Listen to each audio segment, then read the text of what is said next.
Mayong gabi, ako si Saben Tazal. Kini ang Sugbo News Update Live. Barili District Hospital, lahi na kaniadto og karon.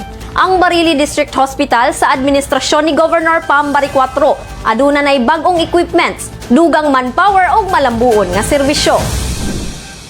Sa usa ka tuig ni Governor Pambari 4, dako na kaayo ang kausaban sa Barili District Hospital.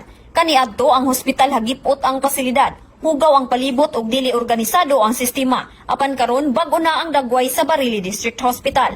Sa pagpangulo ni Dr. Maria Teresa Malazarte, Chief of Hospital, nagpadayon karon ang konstruksyon sa pasilidad o gihingusgan ang pagpanglimpyo sa palibot.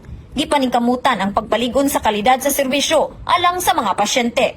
Suportado ni People's Governor Pambari 4 ang pagpalambo sa serbisyo sa Barili District Hospital. Pinaagi sa pagbutang og bag-ong mga ekipo ug dugang manpower sama sa mga doktor, nurses ug non-medical staff. Sa tabang ni Capitol Piso Public Health Consultant Dr. Eliz Nicole Catalan, ang Barili District Hospital gipaligon ang paghatag og hamugaway nga serbisyo sa mga pasyente ug gihatagan sa mga gikinahanglan nga medical equipments. Andam na ang First Governor's Zero Hunger Run. Race kits pwede na makuha. Sa mga participants sa First Governor's Zero Hunger Run, pwede na makuha ang race kits hangtod Agosto 1, alas 10 sa buntag hangtod alas 6 sa gabi sa Cebu Provincial Capitol Social Hall. Pagdala lang sa inyong valid ID o registration confirmation.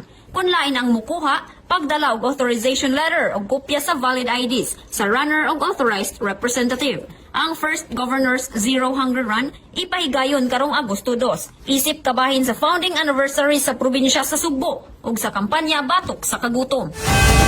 Maukad to ang mga naglangkob sa Sugbo News Update Live at tangi ang uban pang mga balita dinhi lang sa Sugbo News.